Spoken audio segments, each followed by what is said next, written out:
हाँ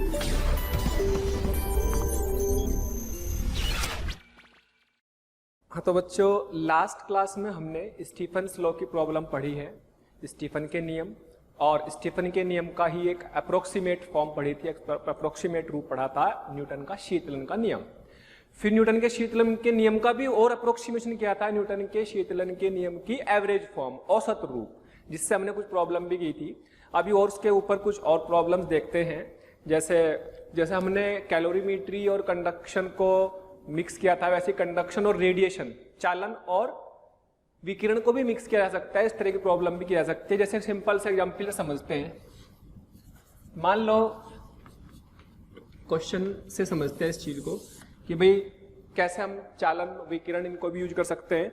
जैसे मान लीजिएगा एक रोड है, ये एक रोड है, एक छड़ है जिसकी लंबाई L है और द्रव्यमान M और विशिष्ट ऊष्मा S है, और इसको किसी हीटर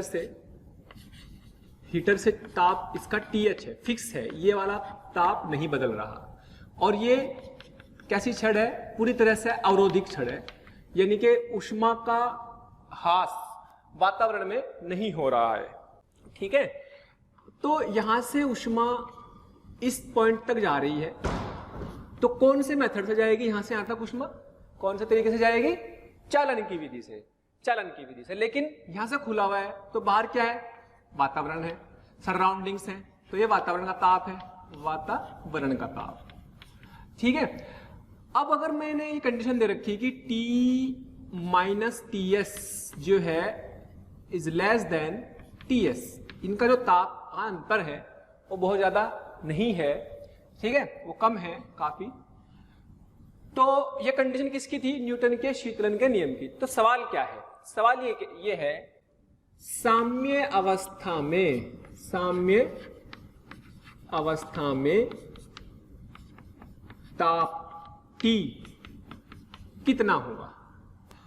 तो यहां से ऊष्मा किस मेथड से जा रही, चालन की वजह से, और यहां से ऊष्मा किस तरह से निकल रही, यहां से किससे निकल रही, विकिरण से, तो ये विकिरण हो रहा, और यहां से यहां तक चालन हो रहा। तो ये ताप साम्य अवस्था में T है, फिक्स है। तो ये ताप कब फिक्स होगा, जब इधर से आने वाली प्रति सेकंड ऊष्मा और इधर से निकलने वाली प्रति सेकंड ऊष्मा कैसी हो, बराबर हो। इधर से आने वाली प्रति सेकंड ऊष्मा कौन सी है, चालन विधि से, और उधर से निकलने वाली प्रति सेकंड ऊष्मा कौन सी है, विकिरण विधि से। तो चालन विधि से आने वाली ऊष्मा और विकिरण विधि से उत्सर्जित ऊष्मा का वैल्यू अगर बराबर होगी तो ये ताप आपका कभी नहीं बदलेगा, ये ताप कैसा हो जाएगा, साम्य अवस्था में चला जाएगा, यानी कि स्थिर ताप हो जाएगा। तो उसी के अकॉर्डिंग इसका सॉल्यूशन बना लेंगे, यानी कि प्रति सेकंड ऊष्मा dQ/dt कौन से मेथड से, चालन विधि से, बराबर dQ/dt, इसकी कंडक्टिविटी ले ली के dQ/dt, और कौन से मेथड से जा रही, विकिरण से। तो चालन से ऊष्मा यहां तक पहुंची प्रति सेकंड और प्रति सेकंड निकल भी रही, तो उस समय इसका ताप बराबर होगा। ठीक है, तो ये कब है हमारे पास, साम्य अवस्था में आ गया। जब साम्य अवस्था में T क्या हो गया, नियत हो चुका है, T बदलना बंद हो चुका है ये वाला समय के साथ साथ। अच्छा, अब चालन का तो पता भी हमें, चालन का तो फॉर्मूला क्या होता था, dQ/dH चालन का, तो KA की क्षेत्रफल भी इसका दे रखा है A, तो KA यहां से यहां तक का ताप कितना, TH minus T upon length L, बराबर यहां से जो ऊष्मा निकल रही है वो कौन से फॉर्मूले से निकल रही, विकिरण कौन से होता है, होता तो विकिरण अपना स्टीफन के नियम से होता है। लेकिन अगर ये ताप में अंतर बहुत ज्यादा ना हो तो फिर हम इसी को स्टीफन की जगह कौन सा लगा सकते हैं, न्यूटन का शीतलन का नियम। तो हम न्यूटन का शीतलन का नियम लगा देंगे, वो क्या था, 4 सिग्मा EA TS की पावर 3 और T माइनस TS, ये था, याद करो dQ/dt ये था। ठीक है, चलो जी, dQ/dt आ गया। अब ये अपने को निकालना है T, क्लियर। तो एक काम करते हैं, इस पूरी वैल्यू को एक कांस्टेंट मान लेते हैं, इस पूरी वैल्यू को क्या मान लो, एक नया कांस्टेंट मान लिया। मान लीजिएगा ये कांस्टेंट K डैश है, क्योंकि हमने ऊष्मा लिखी है, dt/t की वैल्यू नहीं लिखी, हमने dQ/dt की वैल्यू लिखी। तो D Q by D T की वैल्यू ये बनेगी। अगर हम डी टी बाई टी की लिखते, ताप होता है यहाँ पे, तो फिर नीचे एमएस भी आता, अब एमएस नहीं आएगा क्योंकि D Q by D T लिख रहे। ओके, अच्छा जी, चलो के ये चालकता है, ये के क्या है, ये चालकता थी और ये कोई नियतांक पूरे को मान लिया, ठीक है। अच्छा,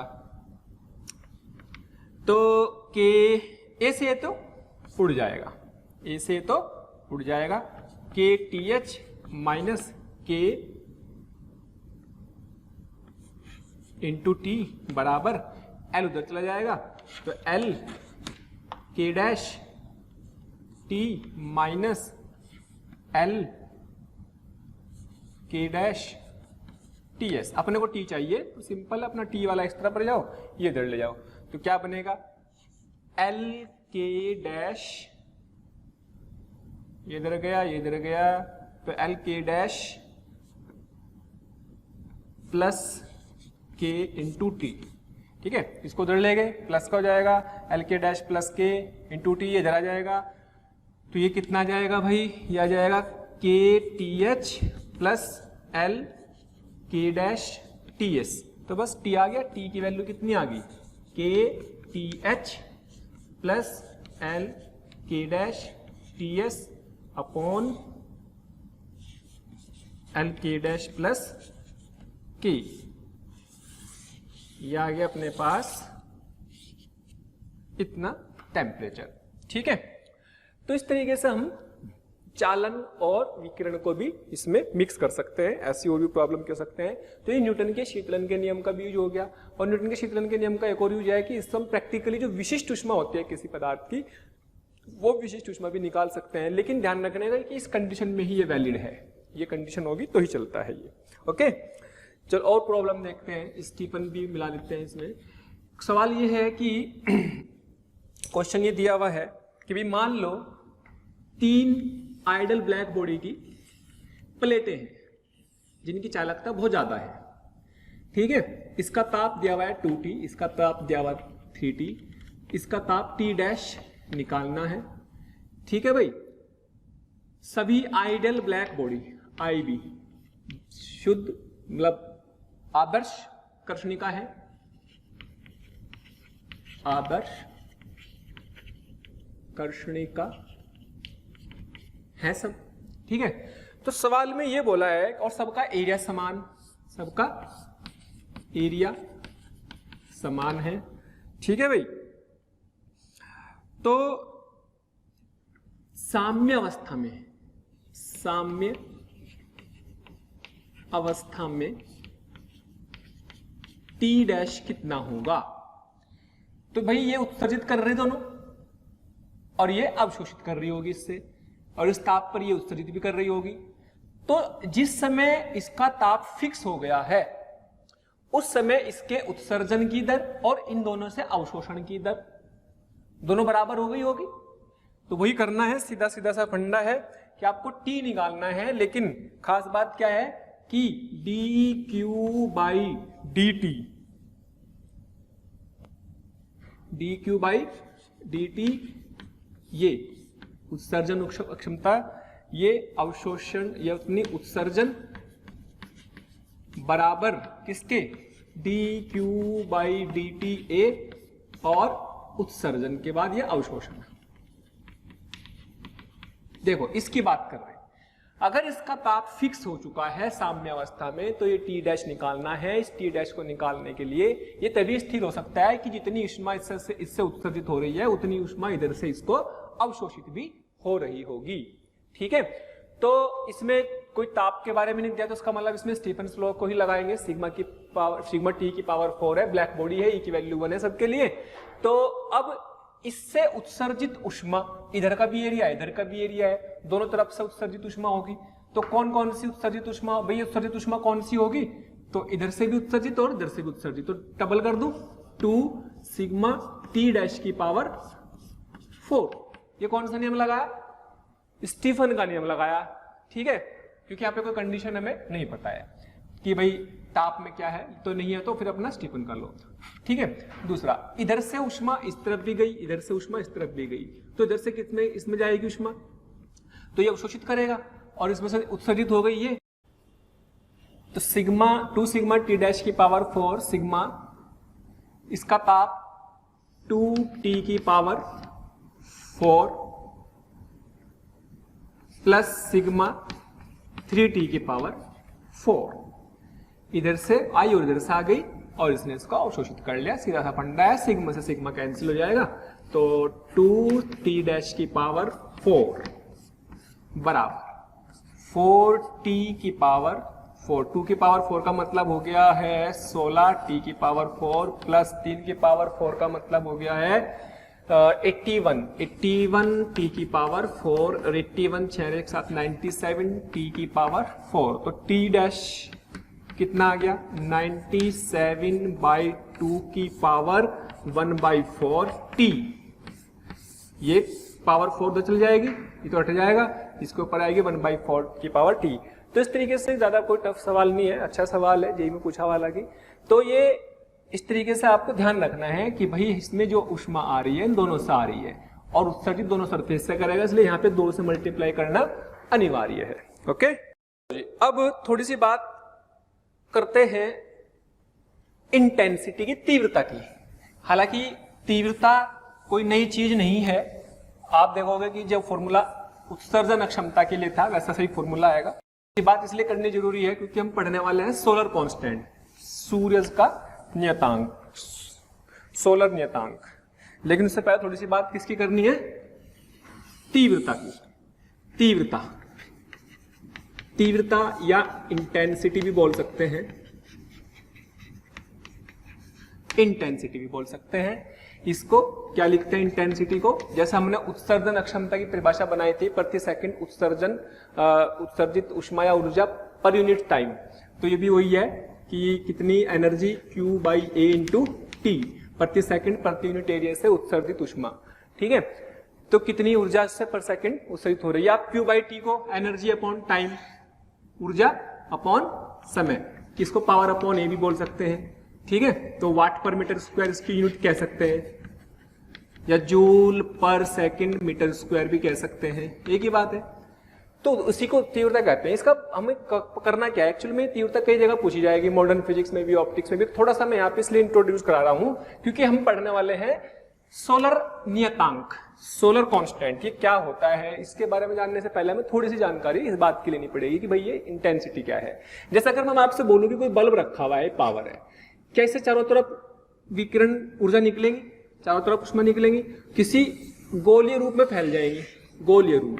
तो ये गोलीय रूप में फैल गई।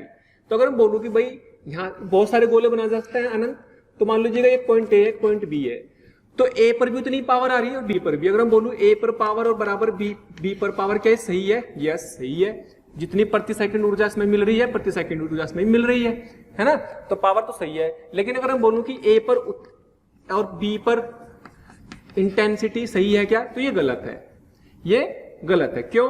क्योंकि इंटेंसिटी का मतलब है पर यूनिट एरिया पर आने वाली उत्सर्जन क्षमता, मतलब प्रति सेकंड एरिया से प्रति सेकंड एरिया पर कितनी ऊर्जा पर सेकंड गिर रही है, वह इसकी इंटेंसिटी। तो फॉर्मूला ऐसे जैसे उत्सर्जन क्षमता का था, तो ये सही नहीं है। तो अगर बात करें IA की, तो IA का मतलब पहला IA निकालते हैं, P अपॉन यहां तक की दूरी RA मान लो, यहां तक की दूरी RB मान लो, तो ये क्या होगी 4πRA²। और IB क्या होगा P अपॉन 4πRB²। तो जाहिर सी बात है भाई RB ज्यादा है, तो IA ग्रेटर देन IB। तो आप ये भी कह सकते हैं कि किसी बिंदु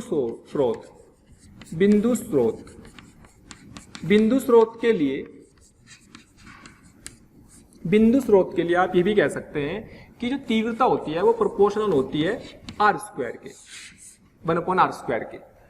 यानी कि जितनी दूर जाओगे उतनी कम तीव्रता मिलेगी। तीव्रता मतलब कि आंखों पर पड़ने वाली या किसी भी उसकी तीव्रता मतलब ब्राइटनेस उसकी, कि कितनी चमकीली लाइट है, कितनी कम चमकीली लाइट है। तो दूर जाओगे तो कम दिखेगी लाइट, पास में आओगे तो बहुत ज्यादा दिखेगी। बल्ब है, कोई बल्ब आंख पे ले आओ तो उससे लगेगा बहुत तेज चमकीला लाइट आ गई, और दूर ले जाओगे तो कम। तो तीव्रता रिप्रेजेंट करती है, ठीक है, क्योंकि वो ऊर्जा चारों में फैली हुई, तो सारी ऊर्जा तो नहीं जाती है आंखों में, तो चारों में फैली ऊर्जा का कुछ हिस्सा आंखों में जाता है, तो उसके कितने एरिया में कितनी ऊर्जा जा रही है वो तीव्रता से डिसाइड कर सकते हैं।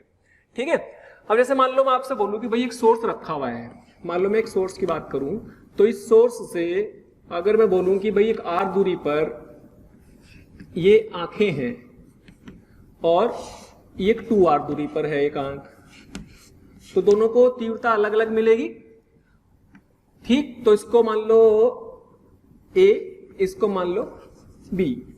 तो भाई अगर मैं बोलूं कि बताओ इसका ये है और इसकी रेडियस मान लो स्मॉल r है, ठीक। आंख की, जो आंख की रेडियस है, आंख की त्रिज्या, या आप ये कह सकते हैं कि r जो है वो ग्रेटर देन है स्मॉल r से। इसका भी अपना एक सिग्निफिकेंस है, इसका भी मीनिंग है, तो वो भी हम यूज करेंगे। होता है कि एक्चुअल में जैसा मान लीजिएगा इसकी बात करें अगर हम, तो अगर इसकी बात करें तो r दूरी पर ये है, तो r दूरी पर ये है, तो इसके लिए मुझे कितनी आंख, सवाल ये बनाते हैं कि आंख द्वारा प्राप्त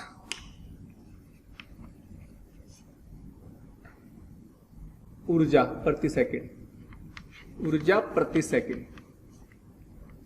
सेकंड कितनी है, या फिर पावर कितनी है, कितनी क्षमता उसको मिल रही है। तो सोचो पूरी इंटेंसिटी कितनी होगी, यहां पर इंटेंसिटी कितनी होगी।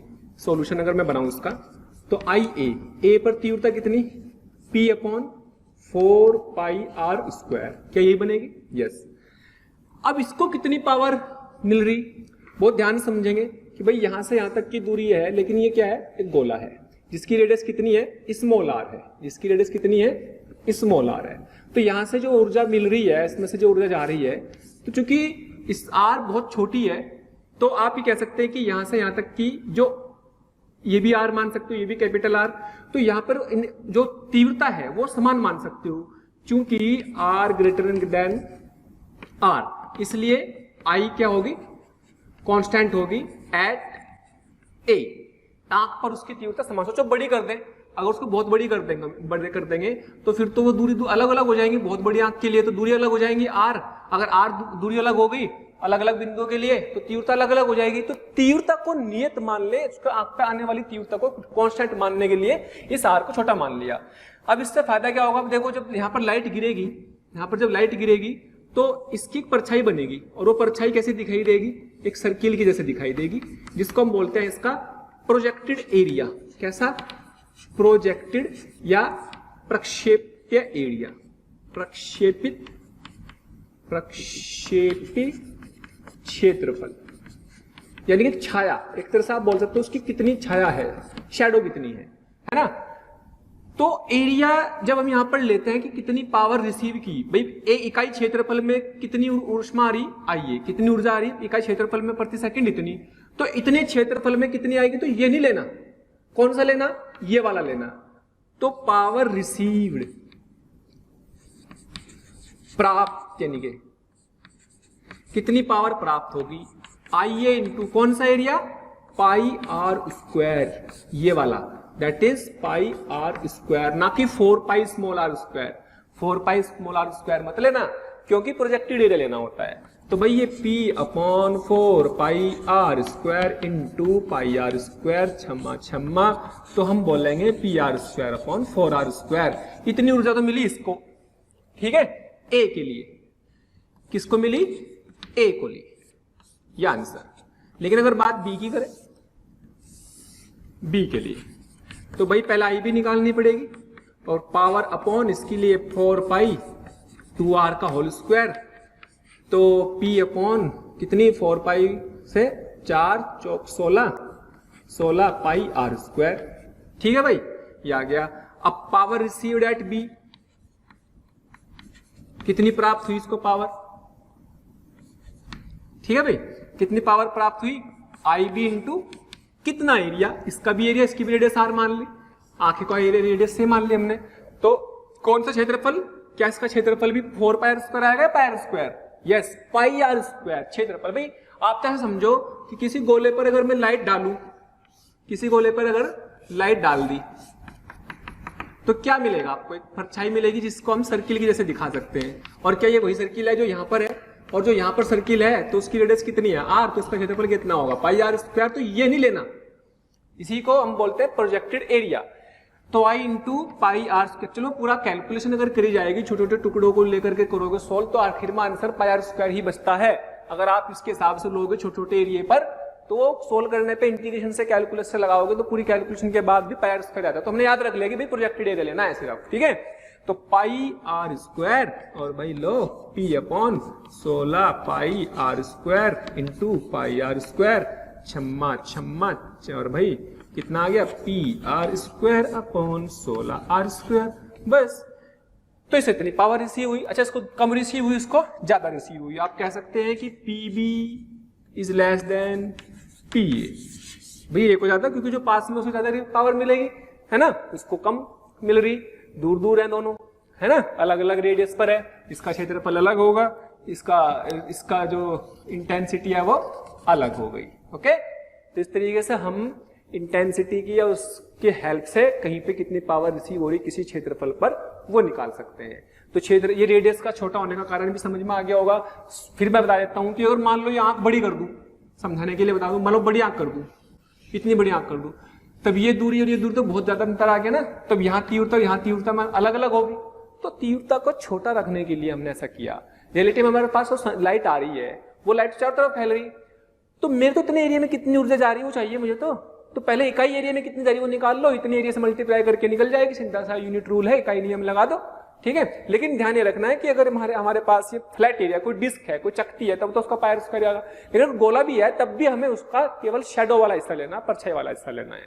ओके, तो हमने पढ़ा किस लिए, हमने इसलिए पढ़ा भाई ताकि हम क्या कर सके, हम सोलर का नियतांक निकाल सके, क्योंकि हमारे पृथ्वी पर जो सूरज से ऊर्जा आ रही है वो विकिरण की वजह से आ रही है, और इसी तरह का कुछ कंसेप्ट लगा करके हम उस ऊर्जा को निकाल सकते हैं, जिसे हम सोलर नियतांक बोलेंगे। यानी कि प्रति सेकंड प्रति यूनिट क्षेत्रफल पर कितनी ऊर्जा हमारी पृथ्वी प्राप्त कर रही है, वो कितनी तीव्रता है, वही सोलर नियतांक कहलाएगा। ठीक है भाई, तो उसको निकाल लेते हैं, उसका भी फॉर्मूला इसी तरह से निकल जाएगा। और एक आध बार इस पर चूंकि सवाल पूछा गया है तो आपको कंफ्यूज होने की जरूरत नहीं है, और स्टैंडर्ड वैल्यू भी होती है पृथ्वी के लिए, हम उसको निकाल सकते हैं।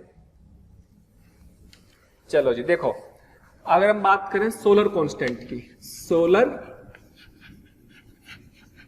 कांस्टेंट दैट इज सोलर नियतांक। ठीक है भाई, सोलर नियतांक। सोलर नियतांक में ये बोला है कि वही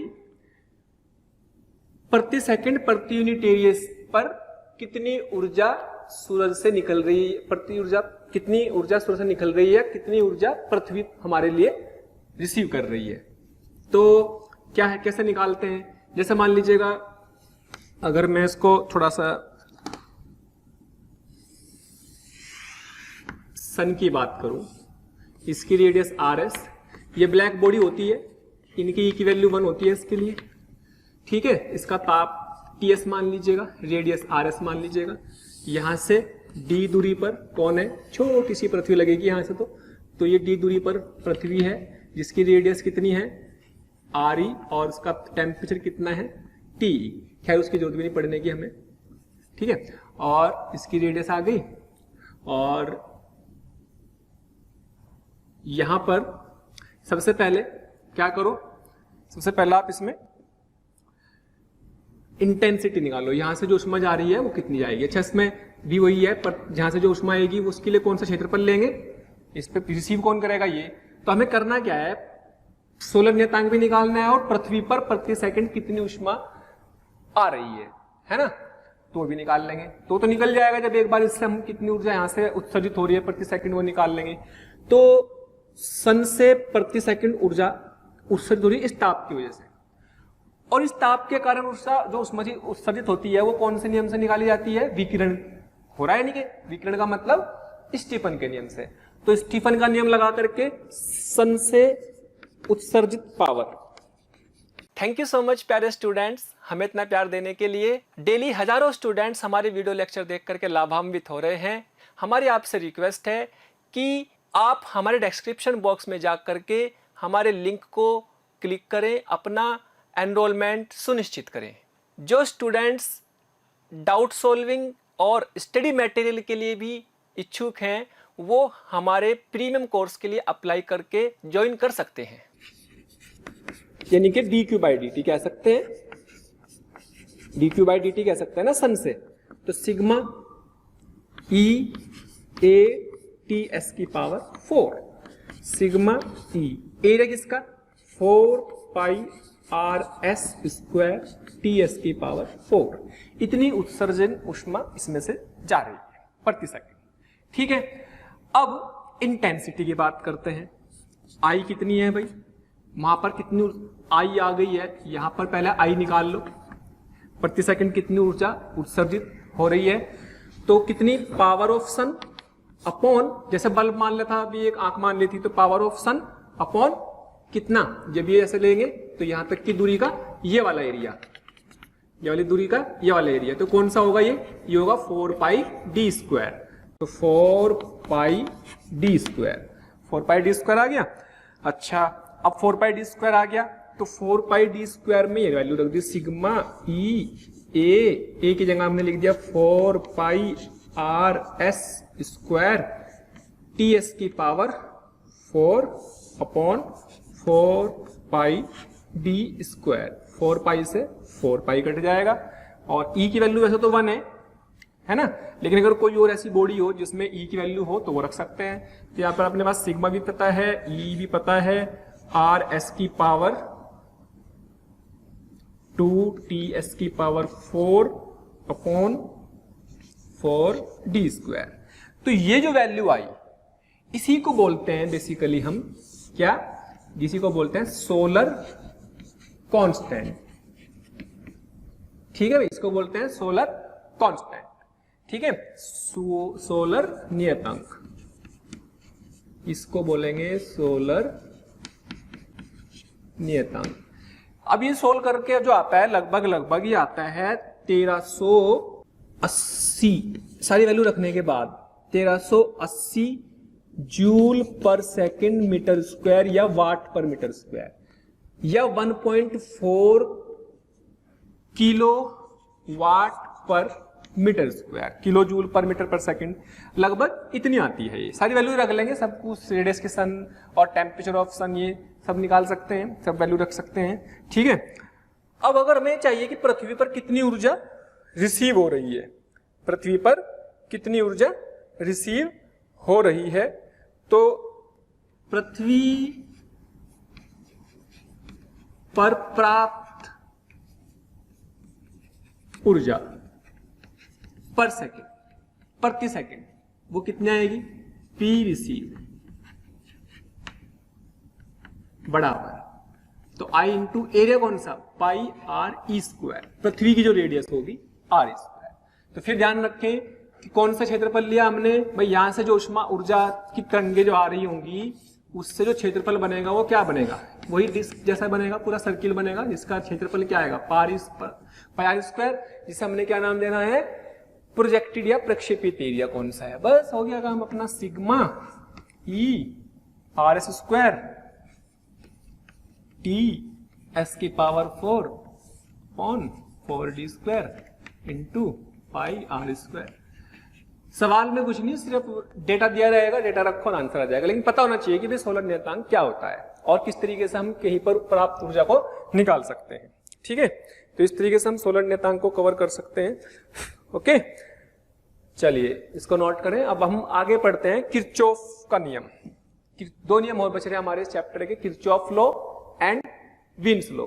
तो छोटा सा किरचॉफ लॉ उसको समझते हैं और फिर उसके बाद वीन्स लॉ पढ़ते हैं, फिर हमारा पूरी तरीके से विकिरण और हीट ट्रांसफर पूरा निमट जाएगा। ओके, चलो जी बात करते हैं। तो अब हम आते हैं किरचॉफ्स लॉ, विकिरण का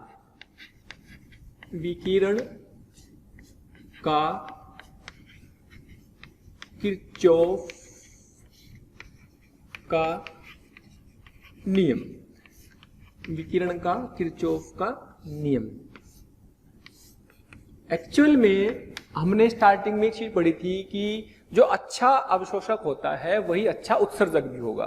तो अच्छा अवशोषक ही अच्छा उत्सर्जक होता है, ये एक स्टेटमेंट है। इसका मैथमेटिकल प्रूफ दिया एक एक्सपेरिमेंटल तरीके से किरचॉफ ने कि भाई इसका मतलब क्या है, क्या इसका मैथमेटिकल प्रूफ है, तो उसको उसने एक्सपेरिमेंटली देखा और उसके बारे में ऑब्जर्वेशन को उसने जो स्टेटमेंट था एक पर्टिकुलर फॉर्मूले से उसने बता दिया। तो क्या कहा उसने, ये कहा कि भाई मान लो कोई एक वस्तु है ए, एक वस्तु है ए, इसका ताप है T, एक वस्तु है बी, इसका ताप भी T है और सराउंडिंग का TS है। मान लो ये भी आपका TS हो गया और ये भी आपका TS होगा, इनके ताप समान हो गए। तो प्रीवियस थ्योरी, अच्छा एक ब्लैक बॉडी ले ली, कैसी बॉडी ले ली, black body, ideal black body. Ideal black body मतलब पूरी तरह से कर्षणिका, तो इसका टेम्परेचर भी TS ले लिया मैंने, सराउंडिंग के बराबर ले लिया। मेरे कहने का मतलब यह है कि जितनी ऊष्मा प्रति सेकंड इसमें से निकल रही है, प्रति सेकंड यही उतनी ऊष्मा वातावरण से अवशोषित भी कर रहा है, यानी कि प्रीवोस्ट थ्योरी, प्रीवोस्ट सिद्धांत, ऊष्मा के विनिमय का प्रीवोस्ट सिद्धांत भी लग रहा है, तो साम्यावस्था में ले लिया हमने। तो उसने क्या कहा कि एक फिक्स समान ताप पर सब है, तो उसने एक्सपेरिमेंटली क्या करा है, एक्सपेरिमेंटली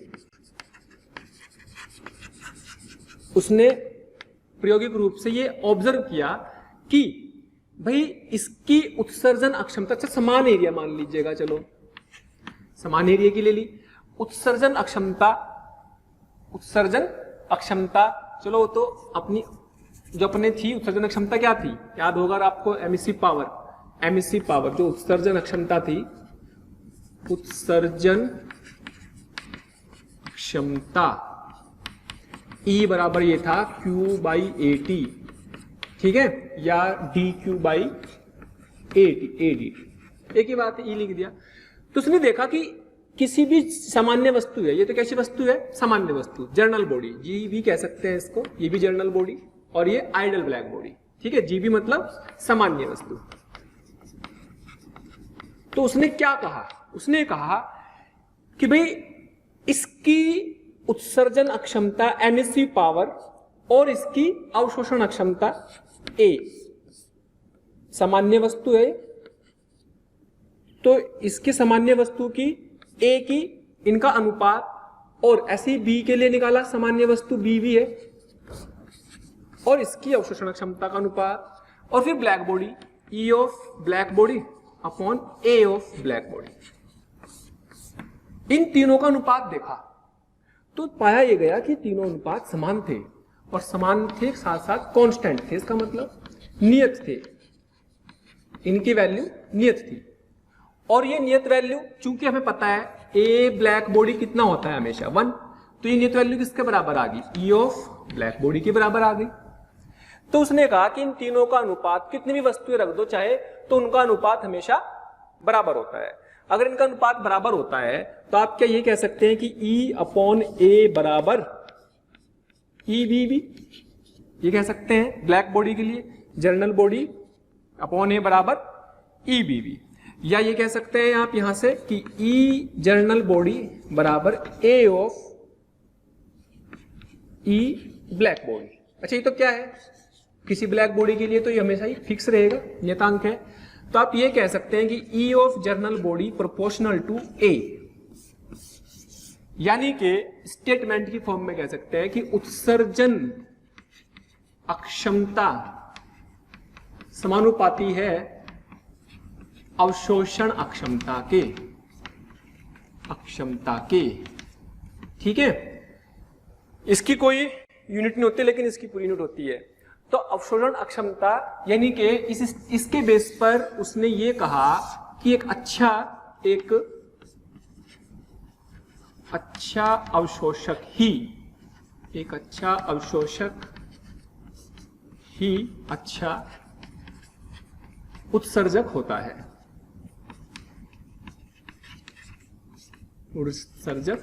है, यानी कि कोई पदार्थ, कोई वस्तु किसी ताप पर जितने अच्छे तरीके से ऊर्जा को अवशोषित करेगा, किसी और ताप पर वो उसी ऊर्जा को सबसे ज्यादा अच्छे तरीके से उत्सर्जन भी करेगा। जैसे जितना ज्यादा अवशोषण होगा उतना ज्यादा उसकी उत्सर्जन करने की अक्षमता भी होगी। ये इस स्टेटमेंट का मतलब है, और यही कहलाता है किरचॉफ का नियम, यही कहलाता है किरचॉफ्स लॉ, यही कहलाता है किरचॉफ्स लॉ, ये किरचॉफ का नियम कहलाता है। ठीक है भाई, किरचॉफ का नियम ये कहलाता है। तो किरचॉफ के नियम से सिर्फ इतना सा ध्यान रखना कि अच्छा अवशोषक ही अच्छा उत्सर्जक होता है। तो आप कुछ चीजें याद रखेंगे कि जो बिल्कुल डार्क चीजें होती है, डार्क बिल्कुल काली या डल होती है, जिनका रंग थोड़ा बहुत ही डफर सा होता है ना, तो डल वस्तुएं डार्क हो गई, या फिर रफ होते हैं खुरदुरी, जिसे हम कह सकते हैं खुरदुरी वस्तुएं होती हैं, है ना। तो ऐसी वस्तुएं क्या होती है, अच्छी अवशोषक होती है। ये क्या है, गुड अवशोषक, अच्छी अवशोषक, ठीक है। अच्छी अवशोषक होती है तो ये अच्छी उत्सर्जक भी होंगी, ठीक है। और जितनी भी ब्राइट वस्तुएं, चमकीली वस्तुएं, जितनी भी ब्राइट वस्तुएं हैं, चमकीली हैं, शाइनी वस्तुएं, चमकीली मान लो, ब्राइट मान लो, या व्हाइट वस्तुएं, व्हाइट कह सकते हो, ये सब क्या होती हैं, अच्छी उत्सर्जक होती है। तो एक अच्छा अवशोषक ही अच्छा उत्सर्जक भी होगा, और एक अच्छा उत्सर्जक ही अच्छा अवशोषक भी होगा। तो इसके कुछ एग्जांपल्स हम देखेंगे। ये क्या है, बैड, ठीक है, अच्छा अवशोषक हो गया। तो ये वाला बैड, बेकार उत्सर्जक। तो बेकार उत्सर्जक और बेकार अवशोषक, ऐसी अच्छी अवशोषक, अच्छी उत्सर्जक। जितनी अच्छी उत्सर्जन क्षमता होगी उसकी उतनी अच्छी अवशोषण क्षमता भी होगी। तो ये इस स्टेटमेंट से पता लग गया। तो ऐसे कई एग्जाम्पल है, जैसे मान लो आप रेगिस्तान में देखते हो कि रेगिस्तान में दिन में बहुत तेजी से रेत गर्म हो जाती है। तो रेत गर्म हो जाती है तो इनकी एक अच्छी अवशोषक है ऊर्जा की, लेकिन रात के समय टेम्परेचर बदल गया, रात के समय क्या होगा, वही रेत बहुत तेजी से ऊष्मा को उत्सर्जित भी कर देती है, इसलिए जल्दी ठंडी हो जाती है। रेत जल्दी ठंडी होने का कारण क्या है, जैसे टेम्परेचर चेंज हुआ तो जल्दी जल्दी ऊष्मा को उत्सर्जित भी कर देती है। यानी कि रेत क्या है, एक अच्छी अवशोषक के साथ साथ एक अच्छी उत्सर्जक भी है, ठीक है, क्योंकि खुरदुरी सी चीज है, ठीक है। तो ऐसी कोई भी शाइनी बॉल है, मान लीजिएगा कोई ऐसी शाइनी बॉल है, उस पर कुछ आपने ब्लैक स्पॉट बना दिए, ऐसे ब्लैक स्पॉट बना दिए। अगर आप इसको गर्म किया, गर्म करोगे तो ये ब्लैक है, ये वाले कैसे है, ब्लैक है, और ये कैसे है, व्हाइट है। तो जब आप सब पूरा गर्म कर लेंगे, तो गर्म कर देने के बाद मान लीजिएगा यहाँ पर रूम टेम्परेचर पर थी, मान लो रूम टेम्परेचर पर थी, है ना। तो ये क्या है, ब्लैक धब्बे, ब्लैक धब्बे हैं, काले धब्बे हैं। तो अगर काले धब्बे हैं, आपने किसी मेटल की बॉल को गर्म किया, मान लो छोटा सा क्वेश्चन समझ लेते हैं, कोई मेटल की बॉल है, आपने उसे गर्म किया, रूम टेम्परेचर पर गर्म कर ले दिया है। तो गर्म कर देने पर तो क्या होगा, बहुत हाई टेम्परेचर पर गर्म किया, टेम्परेचर आपने इसको बढ़ा दिया, बहुत हाई टेम्परेचर पर गर्म किया। तो जब आप इसको कहां पर ले गए, डार्क रूम में रख दिया, कहां पर ले गए, डार्क रूम में। डार्क रूम मतलब अंधेरे वाले में, डार्क रूम में अंधेरे में रखा, तो क्या होगा, तो ये जो ब्लैक स्पॉट थी ये कैसे हो जाएंगे, चमकीले। ये ब्लैक स्पॉट, काले धब्बे क्या बन जाएंगे, चमकीले हो जाएंगे। और जो व्हाइट वाला है वो क्या हो जाएगा, ये ब्लैक बन जाएगा। एक्चुअल में कि यहां पर आपने इसे गर्म किया, तो गर्म करने पर इसने जो ऊर्जा, ब्लैक वालों ने जो ऊर्जा बहुत तेजी से अवशोषित की, इसने कम अवशोषित की, तो यहां से तो अवशोषण तेजी से हुआ, लेकिन डार्क रूम में जब ले गए तो वहां पर इसने ऊर्जा सबसे ज्यादा छोड़ी। तो हमें क्या होगा, ये काले वाले धब्बे होंगे ये ज्यादा तेजी से दिखाई देंगे, इसका मतलब ये ज्यादा चमकीले होंगे, ये ज्यादा चमकीले होंगे, और इसमें से ऊर्जा कम उत्सर्जित होगी क्योंकि इसने अवशोषित कम की थी। तो इसका मतलब ये जो बॉल होगी या जो मेटल की बॉल होगी, इसमें काले धब्बे वाले ज्यादा चमकीले दिखाई देने लगेंगे और व्हाइट वाला कम चमकीले दिखाई। इसको हम कलर इन्वर्जन भी बोल सकते हैं, कलर पलट गया उसका। तो ये किसके कारण हो रहा है, किरचॉफ के नियम के कारण हो रहा है, जिसमें ये बोला गया है कि एक अच्छा अवशोषक ही एक अच्छा उत्सर्जक होता है। इस थ्योरेटिकल स्टेटमेंट का ही मैथमेटिकल रिजल्ट उन्होंने दिया, और यही आपका किरचॉफ लॉ को एक्सप्लेन करता है। ओके, तो बस आपको ध्यान रखना है कि भाई इस तरह की चीजें जो होंगी, डल, खुरदुरी और डार्क, काली, अंधेरे वाली, तो जो अच्छी अवशोषक होती है चमकीली, ये क्या है, रिफ्लेक्टर अच्छा होता है उत्सर्जन में। और ध्यान रखें ये कैसी चीजें हैं सारी, अच्छी परावर्तक। परावर्तक अलग चीज है, उत्सर्जक अलग चीज है। पोलाइट गिरी परावर्तन कर दिया, लेकिन उत्सर्जन ताप के कारण होता है। उत्सर्जन किसके कारण होता है, ताप के कारण, उसके अंदर के ताप के कारण, तो वो अलग चीज है। तो इससे कंफ्यूजन नहीं होना चाहिए कि भाई ये तो ब्राइट चमकीली चीज, तो reflection, reflection is a different thing, वो एक अलग फिनोमिना है, अलग प्रोसेस है, लेकिन उत्सर्जक एक अलग चीज है। ओके, चलो और एग्जाम्पल्स की बात करते हैं इसके ऊपर। तो बस इतनी सी बात इसका मतलब था। अगर आपको याद हो तो हमने ई और स्मॉल ए को हमेशा बराबर माना था। मान लो हमने कहे कि भाई प्रूफ करो कि ई बराबर ए, ये होता है, तो ये भी कर सकते हैं भाई। हमने क्या पढ़ा, ई बराबर ये क्या था, उत्सर्जकता, एमिसिविटी, कैपिटल ई नहीं, ये प्रूफ करो। तो उसको प्रूफ करने में कोई नहीं, हमें क्या पढ़ा अभी, हमने ये पढ़ा E of general body upon A equal to E of black body upon A of black body. तो ई ऑफ जर्नल बॉडी क्या होगी, सिग्मा ई टी की पावर 4 अपॉन ए, और E of black body sigma E की value 1 होती है इसके लिए, टी की पावर 4। उसी ताप पर वस्तु है, उसी ताप पर ब्लैक बॉडी है, उसी ताप पर वस्तु है, उसी ताप पर ब्लैक बॉडी है। तो ये भी 1 होता है, तो ये कट गया, ये कट गया, ये कट गया, ये कट गया, तो ये बराबर ए। तो हमने इसका मतलब जितनी ज्यादा उसकी उत्सर्जकता होगी उतनी ज्यादा उसकी अवशोषकता भी होगी, ठीक है।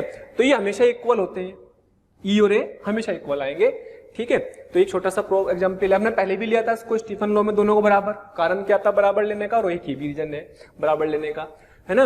और जैसे मान लीजिएगा एक एग्जाम्पल और समझते हैं, बहुत अच्छा एग्जाम्पल आया हुआ है, IIT में आया हुआ है, सिंपल छोटा सा एग्जाम्पल। तो जैसे मान लीजिएगा ये ले लो, ठीक है।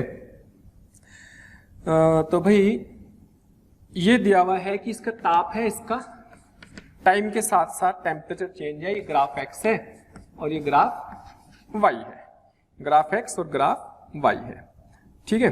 2 बॉडीज है, एक एक्स बॉडी है और एक वाई बॉडी, 2 वस्तु,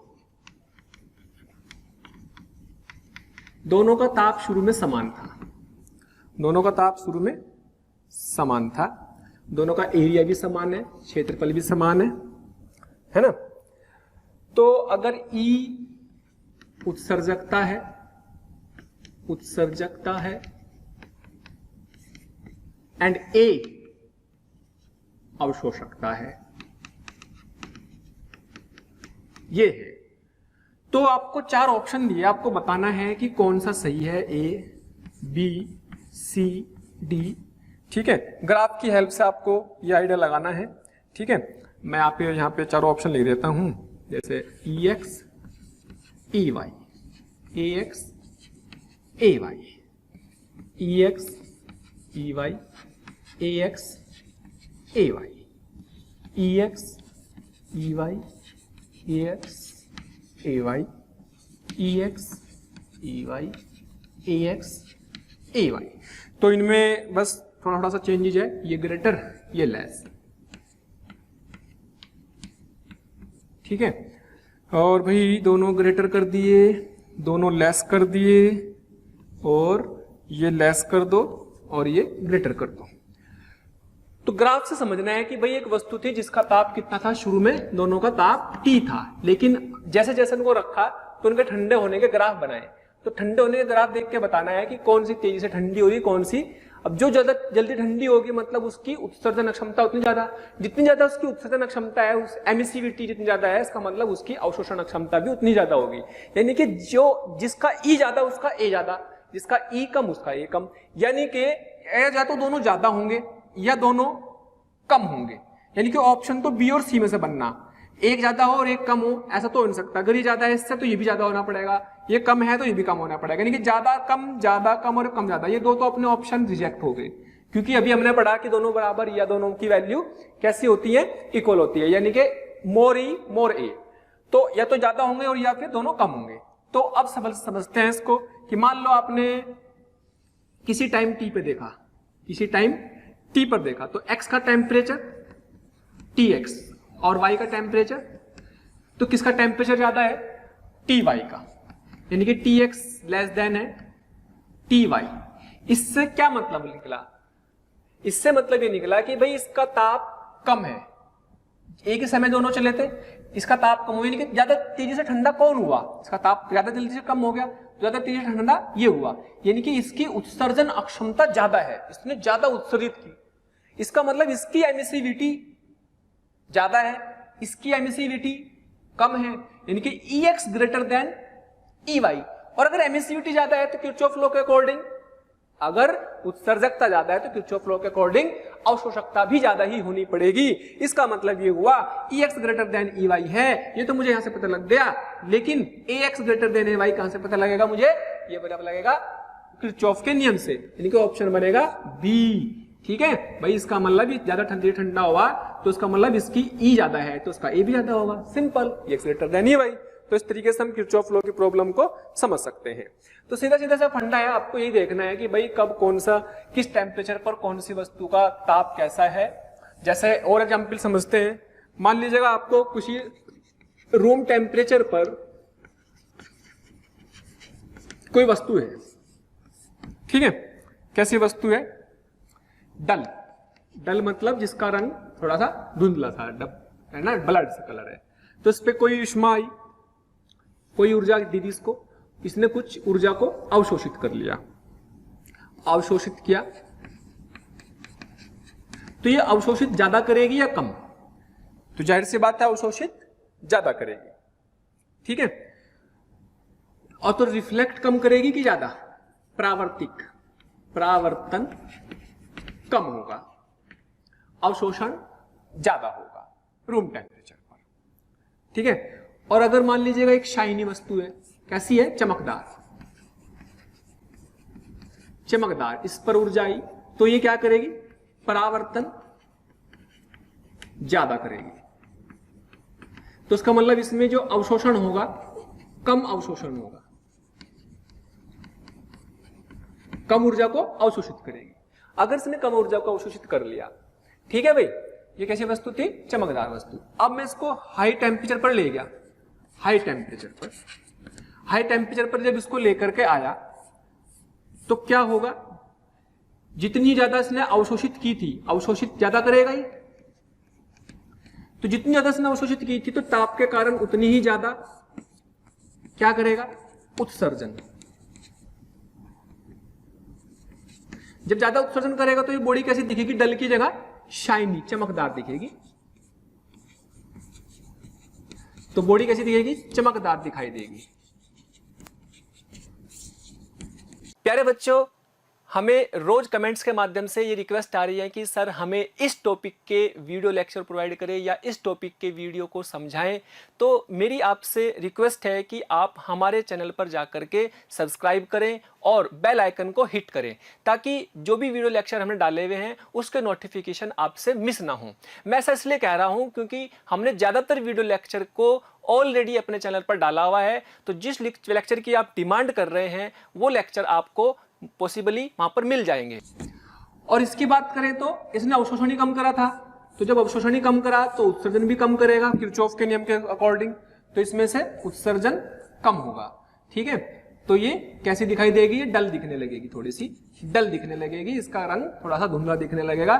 तो ये नहीं कि इसमें से कम उत्सर्जन होगा, तो कम चमकदार दिखाई देगी, ठीक है।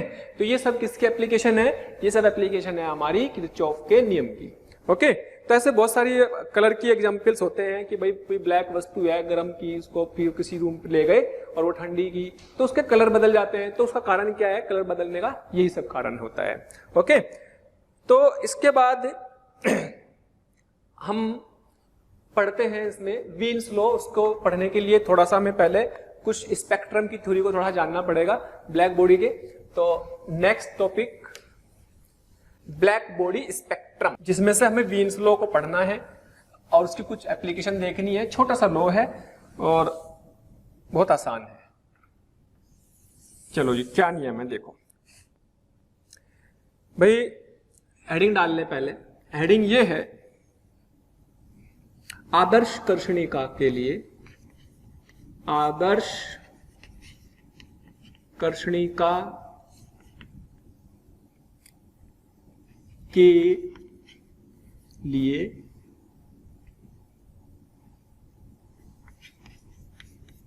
स्पेक्ट्रम,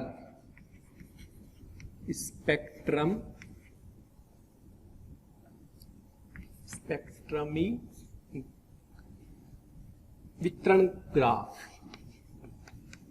वितरण ग्राफ, ठीक है। ये सिर्फ ग्राफ हमें याद रखना, हमारे कोर्स में ग्राफ है, कैसे बना, कहां से बना, क्या फॉर्मूला है, वो हमारे कोर्स में नहीं है।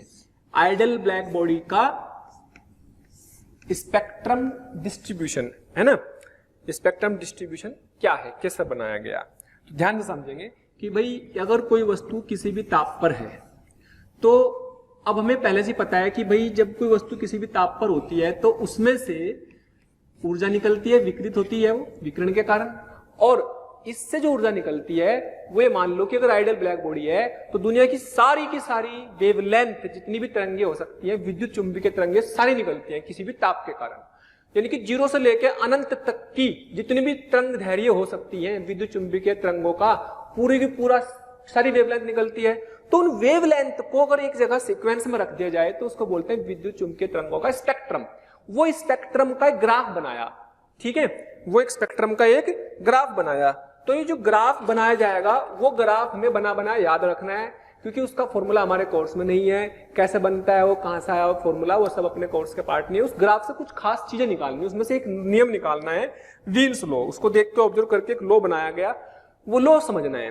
तो ग्राफ क्या है सुने, ग्राफ ये है भाई कि जो किसी भी ताप पर किसी वस्तु पर से जितनी भी ऊर्जा निकल रही है, उत्सर्जन अक्षमता ई क्या थी, उत्सर्जन अक्षमता, ठीक है, और एक थी ई लैम्बडा, जिसे हमने DE/D लैम्बडा भी कहा था, अगर याद हो आपको, यानी क्या, उत्सर्जन अक्षमता पर यूनिट वेवलेंथ, उत्सर्जन अक्षमता पर यूनिट वेवलेंथ बोला था।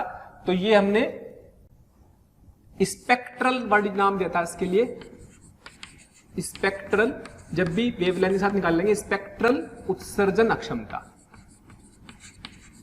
ऐसे ही याद रखना है बस इसको, स्पेक्ट्रल। तो उन्होंने इसके ई लैम्बडा के बीच में, E lambda that is DE/D lambda, इसके और लैम्बडा के बीच में ग्राफ बनाया। तो यहां पर जो आइडल ब्लैक बॉडी की जब हम बात करते हैं तो ये देखा गया कि जो वेवलेंथ थी वो सारी निकलती है, यही तो हमने थ्योरी पढ़ी कि भाई जितनी भी वेवलेंथ है 0 से तरंग धैर्य सारी निकलती हैं। तो उनके बीच में ग्राफ बनाया, तो ग्राफ फिक्स टेम्परेचर पर रखते हुए कुछ ग्राफ की शेप ऐसा आ गई, ऐसे शेप आ गई, जिसमें ये देखा कि अगर इसका टेम्परेचर T फिक्स है किसी फिक्स टेम्परेचर पर, है ना, इसको हमने फिक्स टेम्परेचर पर बनाया भाई, ठीक है। तो यहां पर ये एक वेवलेंथ आई, लैम्बडा हमने इसको नाम दिया, ये ग्राफ हमने DE/D लैम्बडा के बीच में बनाया। इस ग्राफ को देख के कुछ चीजें देखी गई, ये देखा गया कि भाई सबसे पहले तो पॉइंट इसमें ये देखा गया, कुछ पॉइंट्स हैं जो आपको याद रखने। एक तो हमें स्पेक्ट्रम, आदर्श कर्षणिका के लिए स्पेक्ट्रम ग्राफ का मतलब क्या है कि DE/लैम्बडा स्पेक्ट्रल उत्सर्जन अक्षमता और लैम्बडा के बीच में बनाए गए ग्राफ को आदर्श कर्षणिका के लिए स्पेक्ट्रमी वितरण ग्राफ कहते हैं। स्पेक्ट्रम वितरण ग्राफ किसे कहते हैं, स्पेक्ट्रल उत्सर्जन अक्षमता और तरंग धैर्य के बीच में बनाए गए ग्राफ को आदर्श कर्षणिका के लिए स्पेक्ट्रमी वितरण ग्राफ कहते हैं। ये तो उसकी परिभाषा होगी कि ग्राफ का मतलब क्या है। दूसरी बात ये कि इस ग्राफ से कुछ बातें ऑब्जर्व की गई कि इस ग्राफ से बोला गया कि इसमें से सभी तरंग धैर्य लैम्बडा उत्सर्जित होती है, यानी कि 0 से लेके इंफिनिटी तक की सभी वेवलेंथ आती है, पहली बात। दूसरी बात कि इसमें एक पॉइंट ऐसा है जहां पर ये ई लैम्बडा क्या है, मैक्सिमम है, अधिकतम है, ठीक है। तो अधिकतम ई लैम्बडा मैक्स के लिए एक तरंग दैर्घ्य आ रही है जिसे अधिकतम उत्सर्जन की तरंग दैर्घ्य कहते हैं। अधिकतम उत्सर्जन की तरंग दैर्घ्य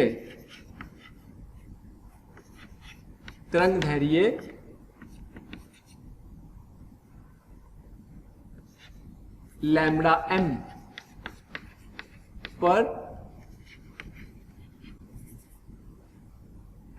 अधिकतम उत्सर्जन की तरंग दैर्घ्य को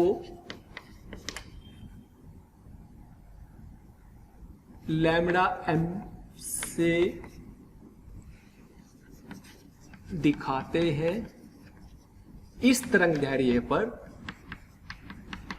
इस लैम्बडा एम पर अधिकतम उत्सर्जन होता है।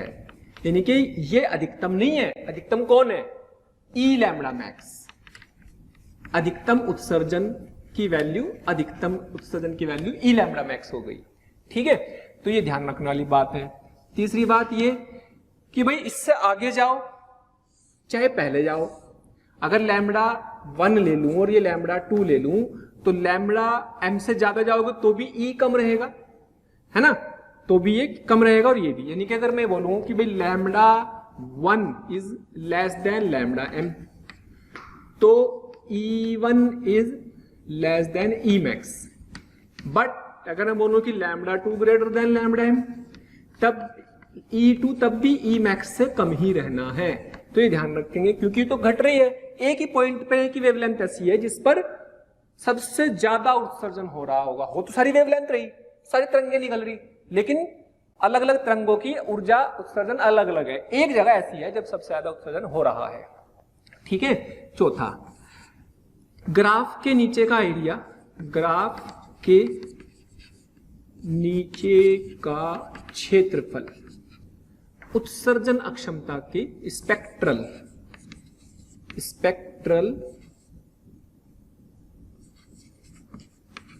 उत्सर्जन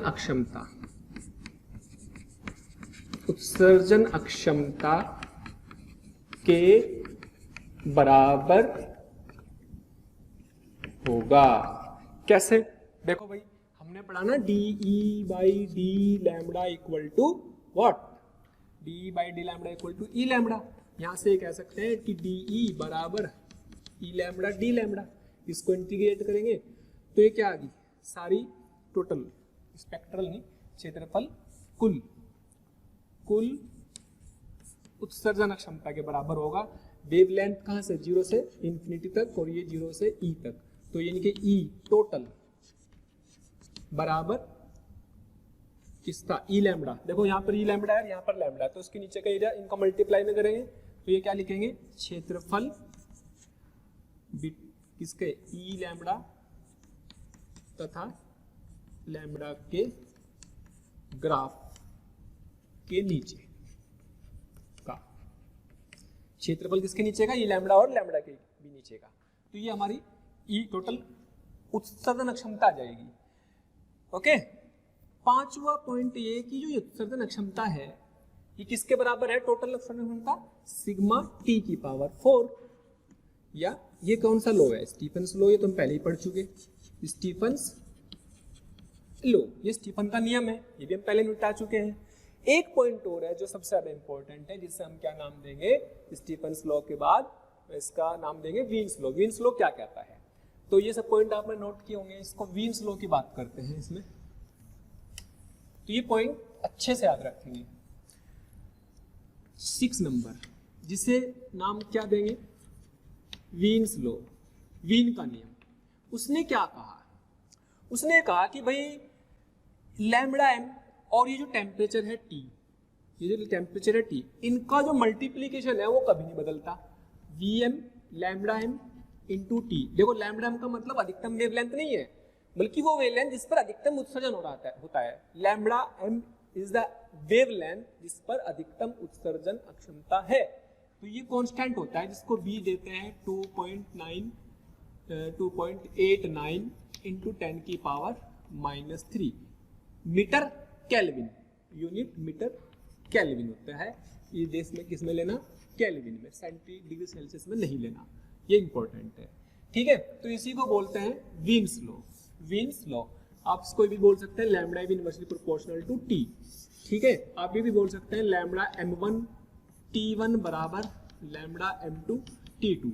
आज की इस पर्टिकुलर टॉपिक में मेन चीज यही है, इनके हमारे लिए ये पढ़ना है क्योंकि इससे पहले हम पढ़ चुके सब कुछ। तो ये लैम्बडा m1 t1 बराबर लैम्बडा m2 t2 ये कहता है इनवर्सली प्रोपोर्शनल होता है उस ताप के। इसका मतलब अगर ये ताप को मैं बढ़ा दूं, मान लो मैंने क्या करा, ताप को बढ़ाया, तो क्या बोला कि भाई अगर मैं इसको ग्राफ को बनाऊं और ताप को चेंज कर दूं, तो ये बोला गया कि भाई ये जो ग्राफ आया ये अपन ने किस पे बनाया, T1 पर, ये क्या आ गई लैम्बडा m1। लेकिन अगर मैं इस ताप को बढ़ाऊं तो उसने बोला कि ताप को बढ़ाने पर वेवलेंथ क्या हो जाएगी, कम, इस नियम के हिसाब से। तो प्रैक्टिकली देखा गया, मतलब जब ग्राफ बनाए गए ताप बदलने पर जो ग्राफ बना, मतलब ग्राफ से निकाला गया नियम, तो ग्राफ जो बना ताप बदलने पर, तो ये थोड़ा सा ऐसा बना, मान लो ये बना, तो यहां शिफ्ट हो गया ये लैम्बडा m2, तो इसका ताप है T2। तो इससे आप देख के ग्राफ से बता सकते हो, एक सवाल ही हो गया कि एक तरह से T2 greater than T1 and lambda m1 greater than lambda m2। अगर और बना दूं इसको, और थोड़ा सा बना दूं, लो जी, तो क्या बनेगा, ये थोड़ा सा ऐसे ले लो, तो इस पे ताप T3, तो लॉजिक ग्रेटर देन 3 और ये ग्रेटर देन लैम्बडा m3। ये भी इस तरह के सवाल आते हैं।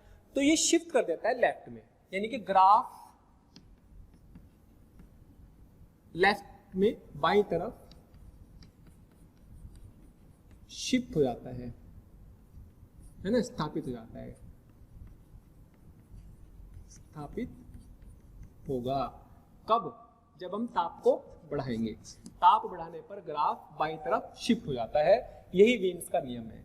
ठीक है, तो वीन्स का नियम कहां से आया, ये ग्राफ से। तो इस ग्राफ को देखा आपने, पहले तो ताप T1 पे बनाया है ना, फिर ताप इस पर बनाया, फिर इस पर बनाया, तो देखा कि शिफ्ट हो रहा, तो उसने देखा इनका मल्टीप्लीकेशन क्या है, कांस्टेंट आता है हमेशा, वो मल्टीप्लीकेशन नहीं बदलता। इसी को बोलते हैं वीन्स कांस्टेंट। इसको क्या बोलते हैं, वीन्स नियतांक, वीन का नियतांक बोलते हैं, है ना। तो इसके ऊपर सवाल देखते हैं। ठीक है, तो ग्राफ से तो सिंपल है कि ग्राफ में तो आपको सीधे सीधे हिसाब ही लगाना है।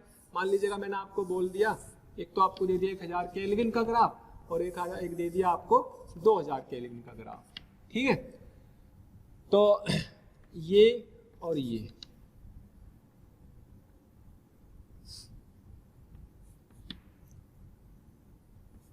लैम्बडा m1 लैम्बडा m2, इस पर 1000 केल्विन दे दिया, तो आपसे बोल दिया, मान लीजिएगा इसका टेम्परेचर पूछ लिया और इसकी वेवलेंथ दे दी ये वाली, मान लीजिएगा 4000 एंगस्ट्रॉम, तो बोला इसकी वेवलेंथ बताओ। तो पहला सवाल लैम्बडा m2 बताओ। तो लैम्बडा m2 बताने के लिए वीन सोलह लगा दो। ध्यान रखना कोई वेवलेंथ नहीं है, वेवलेंथ वो है जिस पर अधिकतम उत्सर्जन है, अधिकतम वाले की बात कर रहे हैं। ठीक है, तो इधर ये लैम्बडा आ गया, तो सीधे सीधे से लैम्बडा m1 t1 बराबर लैम्बडा m2 t2। ठीक है, और लैम्बडा m1 कितनी है, लो जी 4000 एंगस्ट्रॉम, ताप कितना है 1000 केल्विन, लैम्बडा m2 कितना है भाई निकालना है, ताप नहीं लैम्बडा m2 दे देते हैं, मान लीजिएगा ये दे दिया 3000 एंगस्ट्रॉम, तो T2 निकालना और T2 निकालना है। तो T2 कितना जाएगा भाई, ये उड़ गया, तो कितना आ गया 4000 अपॉन 3, तो कितना आ गया 3 और ये इतने केल्विन के आसपास आ जाएगा। तो लगभग ये कितना आ गया आंसर 1333 केल्विन आंसर आ गया, ज्यादा ताप हो गया। तो ये सिंपल सिंपल से सवाल इसमें बनते हैं और अच्छे अच्छे एग्जाम्पल देखते हैं इसके ऊपर, ठीक है। सिंपल इस पर और एग्जाम्पल देखेंगे, इसकी हेल्प से सन का टेम्परेचर भी निकाल सकते हैं। टेम्परेचर ऑफ सन फाइंड करो इफ लैम्बडा एम 4.753 इंटू 10 की पावर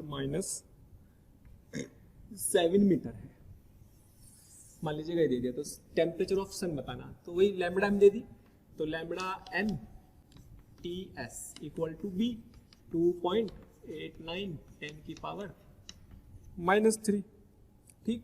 तो लैम्बडा एम दे रखा तो टी एस निकल ही जाएगा 2.89 इंटू 10 की पावर -3 अपॉन लैम्बडा एम, कितना आ गया सन का टेम्परेचर। देखो कितना आसान कर दिया इसने सन का टेम्परेचर निकालना, अपॉन 4.753 इंटू 10 की पावर -7। सॉल्व कर लेंगे, आप सॉल्व कर लेने पर लगभग आ जाएगा 6800 केल्विन के आसपास, ठीक है।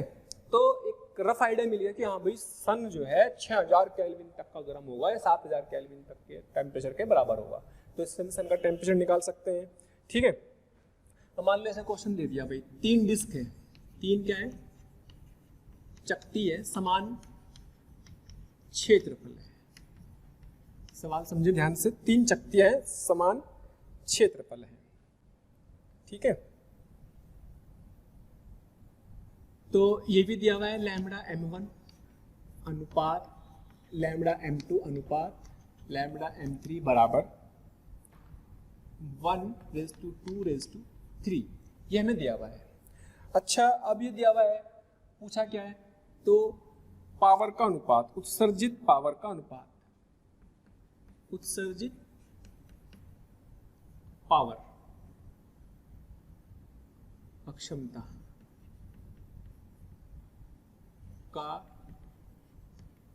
अनुपात ज्ञात करो, है ना। पावर का अनुपात पूछा है, तो एक तरह से पावर P क्या होती है, dQ/dt, है ना। E भी कह सकते हैं, ये भी सबका समान ही है। तो ये अब मैंने पढ़ाई है dQ/dt किसके प्रोपोर्शनल होता है, सिग्मा T की पावर 4 के, ये तो पढ़ा है। पावर बोलो या ये भी बोल दो, एक तो कांस्टेंट हो गया, तो ये इनके पावर 4 के बराबर हो गया। और हमने ये भी पढ़ा है कि भाई lambda M T equal to constant, यानी कि लैम्बडा एम किसके बराबर हो गया, 1/t के या b/t के, या lambda m1 upon lambda m2 बराबर t2/t1, उल्टा रेशियो है। तो ये हमारे कई बार पावर को सीधे सीधे वेवलेंथ से जोड़ देगा फॉर्मूला।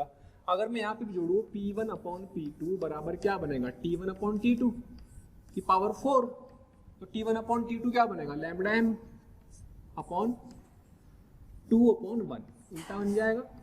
तो बस हो गया।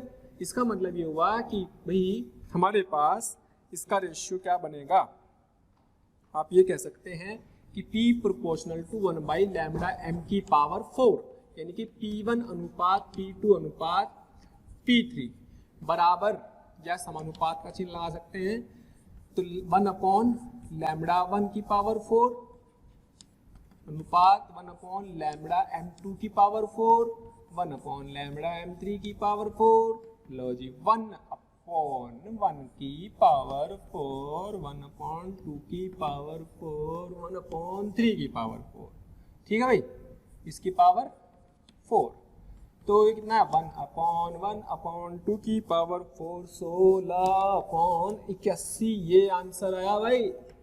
तो वेवलेंथ का डायरेक्ट केमिस्ट्री पावर उत्सर्जन क्षमता या सीधे सीधे पावर से लिंक बनाना है तो ऐसा बना सकते हैं। ई भी बोल सकते हैं, अगर ई लिखे तो dQ/dt अपॉन एरिया, सबका क्षेत्रफल समान दे रखा है, रेडियस समान दे दी अगर, ठीक है।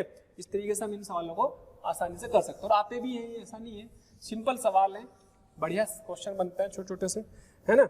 जैसे मान लीजिएगा आपसे दे दिया एक सवाल सिंपल बिल्कुल, एक ब्लैक बॉडी दे दी, ब्लैक बॉडी, ठीक है भाई, ब्लैक बॉडी दे दी, इससे जो लैम्बडा m है वो लैम्बडा नॉट दे दी, ठीक है, लैम्बडा m लैम्बडा नॉट दे दी, ठीक है। तो हमें पता है इसके टेम्परेचर अगर बदल देंगे तो किसी न किसी ताप पे तो लैम्बडा m है। अब कह रहा है कि यदि लैम्बडा एम डैश, नई जो लैम्बडा एम डैश है वो 3 लैम्बडा एम नॉट बाई 4 है। तो उत्सर्जित अक्षमताओं का अनुपात बताओ। तो विकिरण की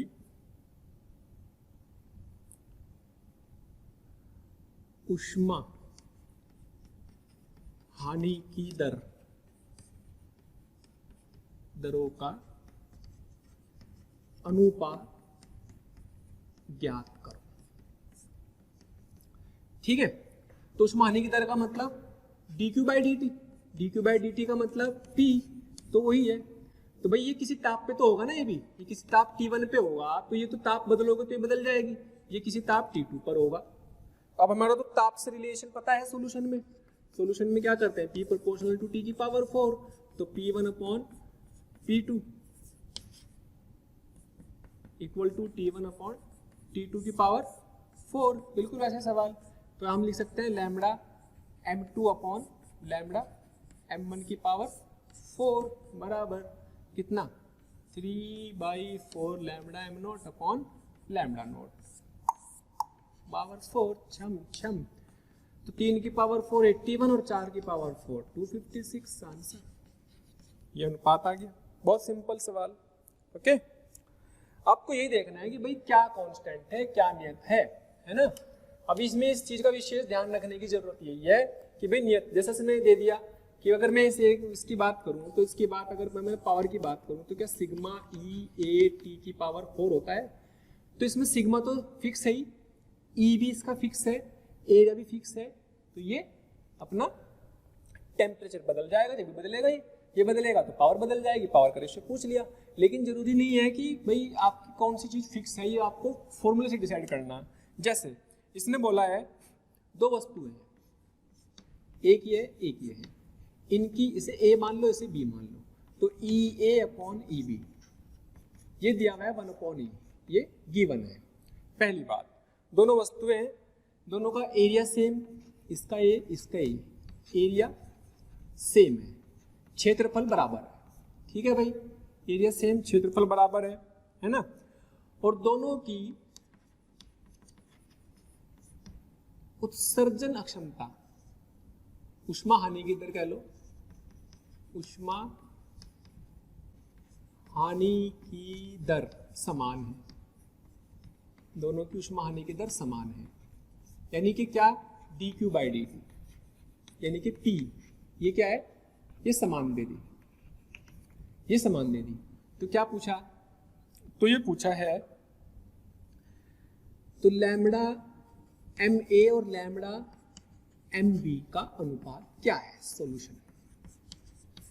तो पहले हमें क्या ध्यान में रखना है कि भाई हमारे लिए ठीक है ये रूल तो लगेगा ही, साथ साथ हमें ये भी पता है कि ऊष्मा हानि की दर हम जो निकालते हैं P जो निकालते हैं वो किसके बराबर होती है, सिग्मा ई ए टी की पावर 4।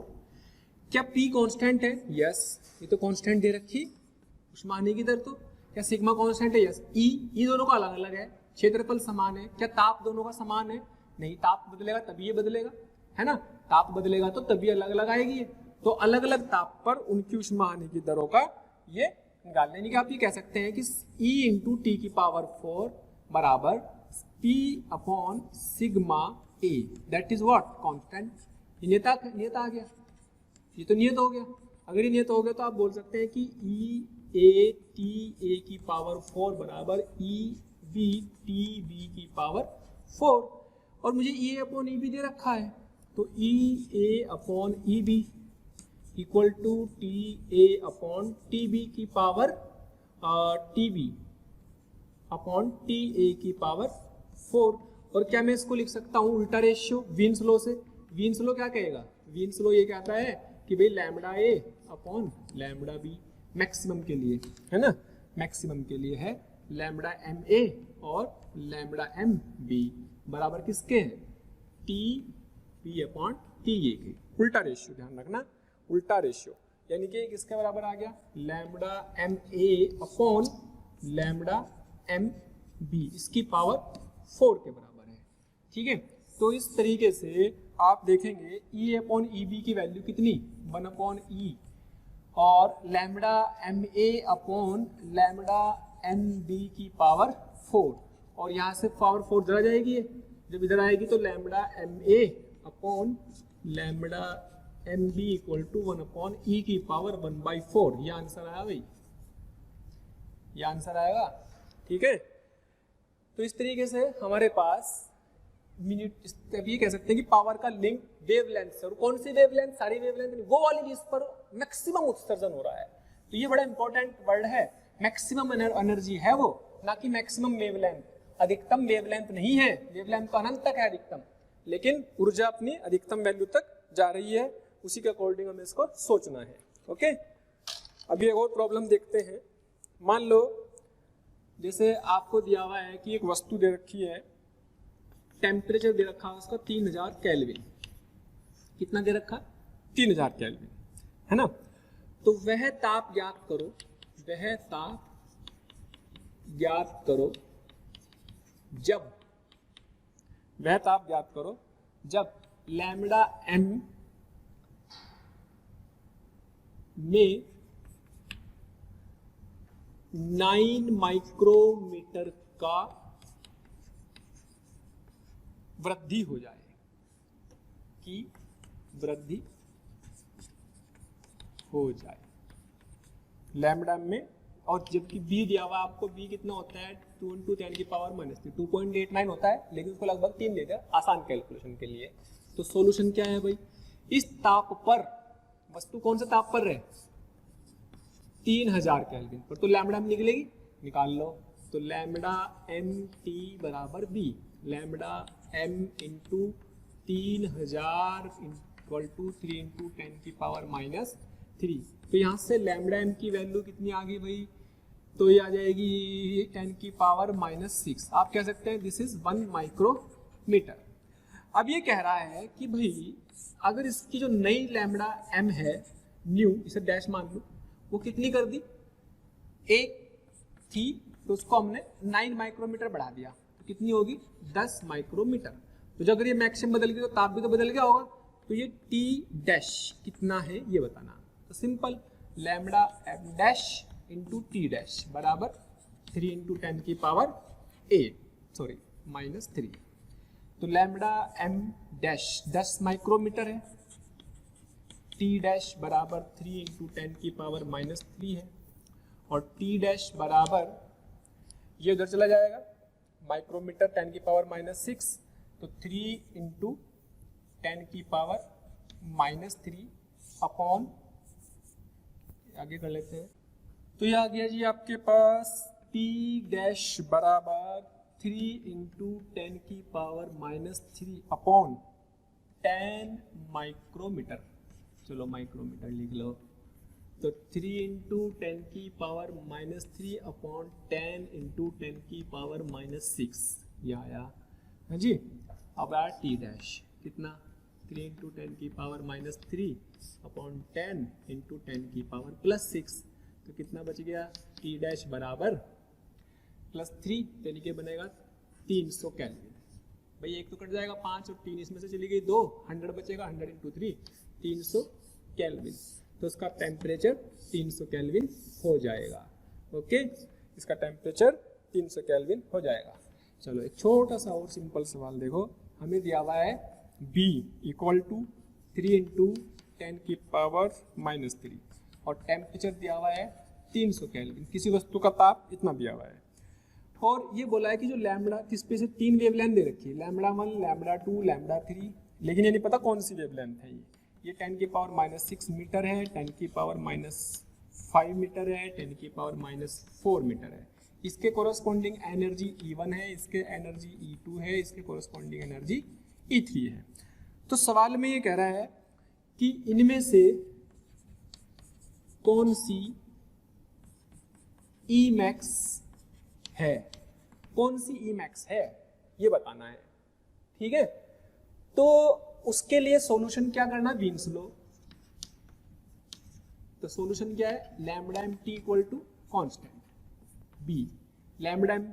अब इसमें क्या करो, इस ताप के कोरस्पॉन्डिंग इस फॉर्मूले से लैम्बडा निकालो। वो लैम्बडा एम जो होगी वो वाली लैम्बडा होगी जिस पर अधिकतम ई निकल रहा होगा, तो इनमें से जिसके भी आसपास या इक्वल होगा वो वाली होगी। तो देखो लैम्बडा m 300 3 इंटू 10 की पावर माइनस 3 और लैम्बडा m बराबर 3 इंटू 10 की पावर माइनस 3 अपॉन 300। इससे कट गया 100 आ गया। कितना आ गया भाई? 300 की जगह ये 3000 है, सॉरी दिस इज 3000। तो ये 3000 ही कर लो, इसको आसान हो जाएगा। ये हो जाएगा 10 की पावर माइनस 6। तो लैम्बडा में कितना आया? यानी कि इसके अकॉर्डिंग इस वेवलेंथ के लिए जो एनर्जी है वो कौन सी आएगी? E1। तो यही क्या होगी? मैक्सिमम होगी। ये क्या है? मैक्सिमम होगी। तो यही क्या है आपके पास? E1 आंसर होगा भाई। अगर मान लो एग्जैक्ट 10 की पावर माइनस 5 ना आता, 10 की पावर माइनस 6 ना आता, इसके आसपास भी आता, तो भी हमें देखना है कि कौन सी है इसके आसपास, उसी के हिसाब से वाली एनर्जी अधिकतम वाली हो जाती है ना। ठीक है। एक और देखो इस तरह का ही सवाल। मान लीजिएगा दो वस्तुएं दे रखी, एक ए और एक बी, दोनों का क्षेत्रफल समान। क्षेत्रफल क्या है? अगर आपको हमारे वीडियो लेक्चर्स पसंद आ रहे हैं तो प्लीज़ लाइक और शेयर करना ना भूलें। इससे आपके साथी, आपके जो ज़रूरतमंद दोस्त और विद्यार्थी हैं उन तक भी ये वीडियो लेक्चर पहुंच जाएंगे ताकि वो भी इससे लाभान्वित हो सकें। और अभी मैं यही कहना चाहूँगा कि आपका इतना प्यार और इतना स्नेह देखकर हमारी मोशन की पूरी टीम बहुत मोटिवेटेड है और आपके इस प्यार के कारण, इस मोटिवेशन से ही हम और अच्छे से अच्छे कंटेंट आपको प्रोवाइड करते रहेंगे। क्षेत्रफल समान दिया हुआ दोनों का। इसकी E की वैल्यू 0.1 दे रखी है, इसकी E की वैल्यू 0.81 दे रखी है। दोनों की एमिसिविटी अलग अलग है। ठीक है। दोनों की dq बाई dt उष्मा हानि की दर दैट इज P, ये क्या है? नियत है, नियत कांस्टेंट है। ये दोनों के लिए समान है ना, नियत है, समान है दोनों के लिए। चलो ये बढ़िया। एरिया समान, ये दे दिया समान, है ना। तो इसने क्या क्या पूछा है सुने। पहला पार्ट में तो ये पूछा है कि अगर इफ TA इज 5802 केल्विन, तो पहले पार्ट में तो आपसे ये पूछा है अगर ये इतना है तो TB कितना होगा? पहला पार्ट। दूसरा पार्ट, यदि B से उत्सर्जन, B से अधिकतम उत्सर्जन की लैम्बडा MB शिफ्ट हो जाए, स्थापित हो जाए,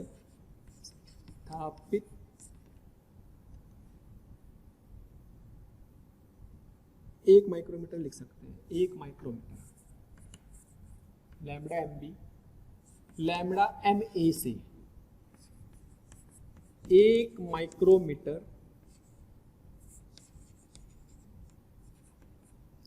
पर शिफ्ट हो जाए, बढ़ जाए,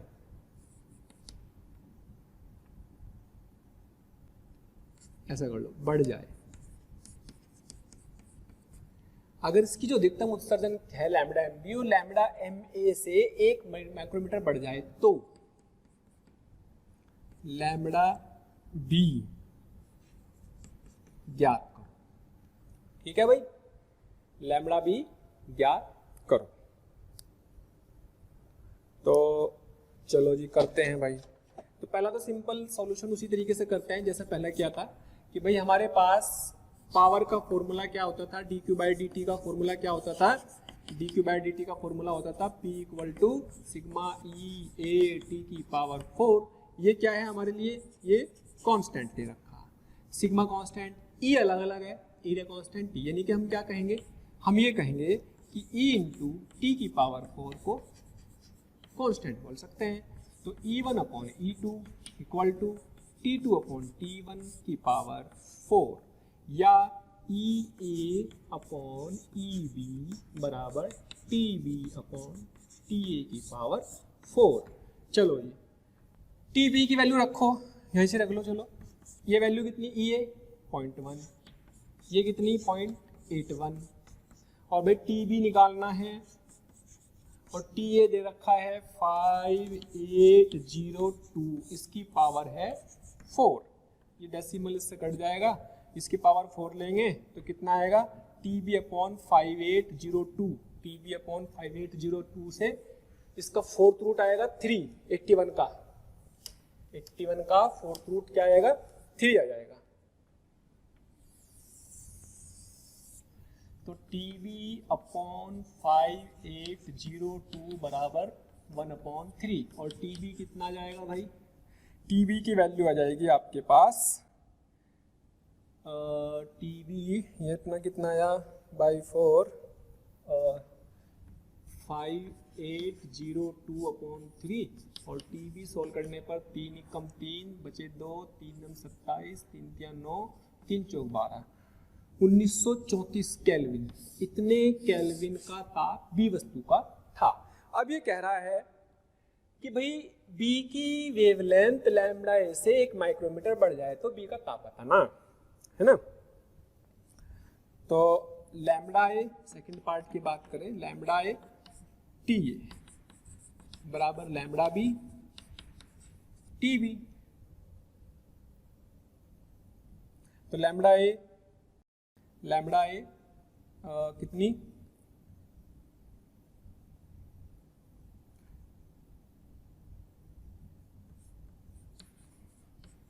lambda B equal to lambda A T A upon T B. और लैम्डा ए कितना दिया हुआ भाई, लैम्डा ए कितना होगा, लैम्डा ए नहीं पता लेकिन उसको निकाल लेंगे कोई बात नहीं। तो ये टी ए कितना है, टी ए था 5802 और टी बी कितना 1934 इंटू लैम्डा ए। और जब इसको सॉल्व कर लिया जाएगा 19 से ये 3 टाइम्स कट जाएगा, 19 के 57 तो 3 बार कट जाएगा, तो ये आ जाएगा 3 लैम्डा ए। तो ये लैम्डा बी आया। अब हमें दिया हुआ है कि लैम्डा बी माइनस लैम्डा ए, ये तब की बात हो रही जब वो चेंज कर दिया।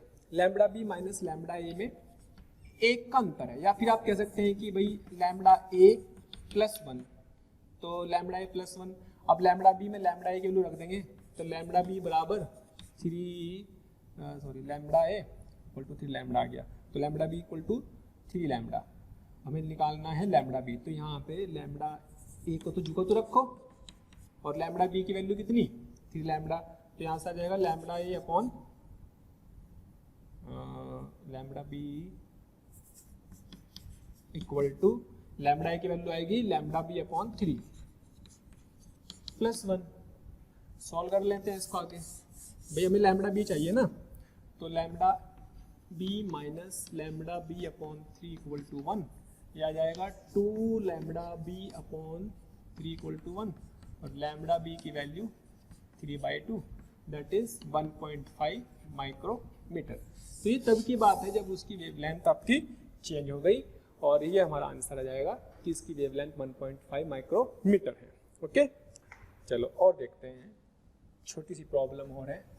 आपको दे दिया एक स्टार दे दिया, स्टार 400 आर रेडियस का है, दूसरा स्टार है, इसको ये मान लिया ए स्टार और बी स्टार, इसकी रेडियस ये 400 आर दे दिया और इसकी रेडियस दे दी, ये थोड़ा बड़ा बना लेते हैं, इसकी रेडियस दे रखी आर, इसकी रेडियस दे रखी 400 आर। दोनों स्टार है, स्टार होने का मतलब क्या हुआ, यानी सी बेटी की वैल्यू 1, ए की वैल्यू 1, ये सवाल में दिया हुआ है हमें। और ये दिया हुआ है कि भाई पी ए बराबर 10⁴ पीबी, इससे उत्सर्जन क्षमता इसके 4 गुनी है। और तो फाइंड क्या करना, lambda A upon lambda B, और कौन सी लैम्डा, एम ए मैक्सिमम वाली, कोई भी वेवलेंथ नहीं निकलने की, ऐसा नहीं कोई भी वेवलेंथ का रेशियो, सिर्फ मैक्सिमम वाली का।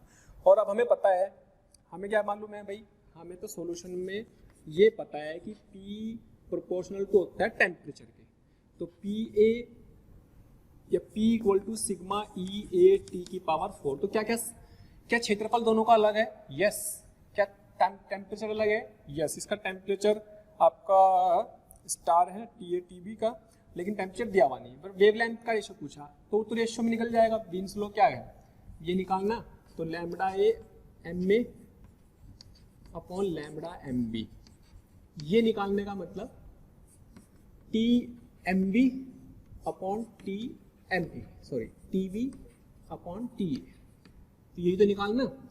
ये कहाँ से आया, वीन्स लॉ से, ये वीन्स लॉ से लिख दिया। अब इसमें एरिया भी अलग, ये भी अलग और पावर भी अलग अलग है, दोनों का पावर का रेशियो भी अलग, तो आप कह सकते हैं कि P A upon P B बराबर A1 upon A2 into TA upon TB की पावर 4 या AA अपॉन AB। ओके, और एरिया कितना आएगा A का 4 पाई R इंटू 4R 400R का स्क्वायर अपॉन B का एरिया कितना 4 पाई R square, TA upon TB कितना, TA अपॉन TB उसका उल्टा हो जाएगा lambda MB upon lambda MA की पावर 4। यहाँ पे कोई दिक्कत नहीं है, बस PA और PB की वैल्यू रख दो, यहाँ पे वैल्यू रखनी सारी आ जाएगा आंसर। ये सब डेटा हमें दिया हुआ है क्वेश्चन में, जिस हिसाब से हमने दिया उस हिसाब से हमने उसको रख लिया।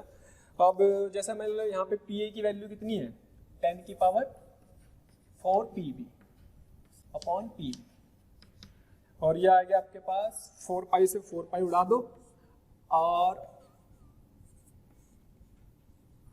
R से R स्क्वायर उड़ जाएगा, तो ये आएगा 400 into 400 into R square upon R square और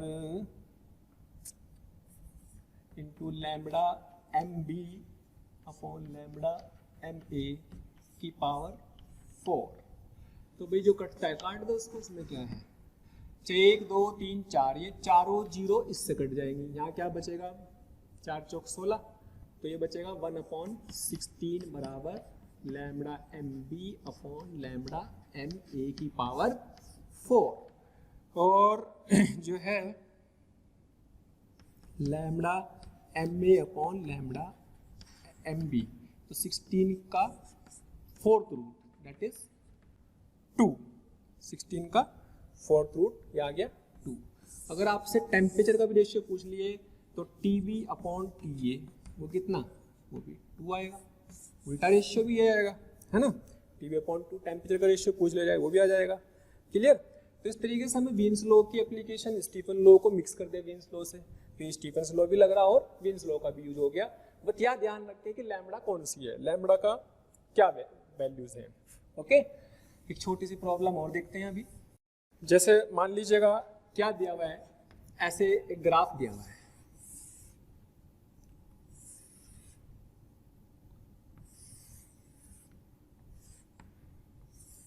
ये T1 है, ये T2 है, लैम्बडा M1 है और लैम्बडा M2 है। ठीक है, ये कह रहा है कि इसके नीचे का एरिया A1 तो A है, इसका एरिया A1 है, इसका नीचे का एरिया A2 की वैल्यू 9 है, ये दिया हुआ है क्वेश्चन में है ना। तो सॉल्यूशन फाइंड क्या करना है, फाइंड करना है आपको lambda M1 upon lambda M2, ये फाइंड करना है। अब बहुत ध्यान से देखो, जो E थी वो क्या थी सिग्मा T की पावर 4। अगर वो E की बात करें तो E हमने ऐसे निकाला था E equal to E lambda, ये ग्राफ किस किस के बीच में दिया हुआ है E लैम्बडा और लैम्बडा के बीच में, तो E lambda D lambda integration, ये क्या है एरिया ऑफ ग्राफ, जितना भी एरिया आएगा, यानी कि E area of graph sigma T की पावर 4 के कह सकते हैं, तो यानी कि सिग्मा T की पावर 4 आप कह सकते हैं एरिया एरिया ऑफ ग्राफ बराबर सिग्मा T की पावर 4। तो एरिया ऑफ ग्राफ कितना A 1/A2 T1/T2 की पावर 4 या λ2/λm2/λm1 का पावर 4। ये कितना है? A है। ये कितना है? 9A है। और भाई λm2/λm1 की पावर बन गई 4, इससे कट गया। और कितना आ गया? तो ये आएगा λm2/λm1 बराबर 1/9 की पावर 1/4, जिससे हम 1/3 का स्क्वायर लिख सकते हैं, इंटू 1/4 लिख देंगे। तो यानी कि 1/√3 आ गया, यानी कि λm1/λm2 बराबर √3 आ गया। सिंपल, ये इस तरीके से हमें करना है, ठीक से। अच्छा, एक छोटा सा लॉ और मैं बताता हूँ। तो इस छोटे से लॉ को बस आपको याद रखना है, इसके कोई बहुत ज़्यादा सवाल नहीं आते। तो क्या लॉ है वो समझें, जिसे हमने नाम दिया है वीन्स फिफ्थ पावर लॉ। क्या है नियम? बस नियम याद रखेंगे। किसी भी ब्लैक बॉडी के लिए ये बोला गया कि भाई जो कोई ब्लैक बॉडी होती है, तो उसमें कोई भी ब्लैक बॉडी ली, इसका कोई भी टेम्परेचर है, तो ब्लैक बॉडी से निकलने वाली अलग अलग वेवलेंथ, टेम्परेचर को अगर बदलेंगे तो लैम्बडा एम बदलेगा। टेम्परेचर को अगर बदलेंगे तो जो मैक्सिमम एनर्जी आई, ई लैम्बडा मैक्सिमम। अलग अलग ग्राफ बनाए, बहुत सारे टेम्परेचर बदले, है ना, अलग अलग ताप बताए, तो मैक्सिमम एमिसिव पावर जितनी भी आई वो लैम्बडा मैक्सिमम, जितनी भी उत्सर्जन क्षमता मैक्सिमम वाली थी वो प्रोपोर्शनल आई टेम्परेचर की पावर 5 के। सारी ऊर्जा ही नहीं, जैसे मान लीजिएगा ये ग्राफ था, इसमें जो मैक्सिमम आई ये किसी टेम्परेचर T1 पर आ गई, तो E1 मैक्स। फिर ऐसे ही दूसरा ग्राफ बनाया, मान लीजिएगा T2 पर आया, तो E2 मैक्स। तो ऐसी अलग अलग ताप पर बहुत सारी वैल्यू हो जाएंगी। अलग अलग ताप लिए, उन अलग अलग ताप पर T1, T2, T3, T4, E1, E2, E3, E4 सारी निकाल ली, तो वो सारी मैक्सिमम और ये T1, T2, T3, 4 का रिलेशन देखा वो पावर 5 के साथ बदल रहे हैं। तो इसके बीच में और ताप के बीच में जो ग्राफ आता है कुछ इस तरीके का आता है। इसी को बोलते हैं वीन्स का मैक्सिमम, वीन्स का फिफ्थ पावर लॉ। यहाँ पर ये वाली वैल्यूज है सिर्फ, सारी अलग अलग ताप पर अलग अलग मैक्सिमम वाली वैल्यूज का ग्राफ टेम्परेचर के साथ। इसमें टेम्परेचर किसमें है? केल्विन में है। तो इसी को बोलते हैं वीन का फिफ्थ पावर लॉ का नियम, जो फिफ्थ पावर लॉ, ठीक है।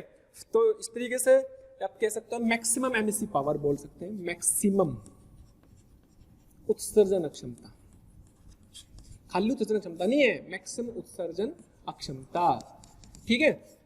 तो इसके ऊपर कभी ज्यादा सवाल नहीं आए तो इसको बस आप याद रखें कि ये भी एक लॉ होता है, तो आप इसको याद रखें। और इसके साथ ही हमारा वीन्स लॉ कंप्लीट हो गया और ऊष्मा स्थानांतरण पूरी तरह कंप्लीट हो चुका है, ठीक है। तो हीट 1 एक तरह से पूरा निपट गया। अब हम आगे हीट 2 स्टार्ट करेंगे। Okay, thank you. तो प्यारे बच्चों, अगर आप चाहते हैं कि आपको किसी भी टॉपिक के लाइव डिस्कशन, वीडियो लेक्चर या स्टडी मटेरियल की जरूरत है तो कृपया आप हमें इस नंबर पर कॉल कर सकते हैं 18002121 799 18002121 799।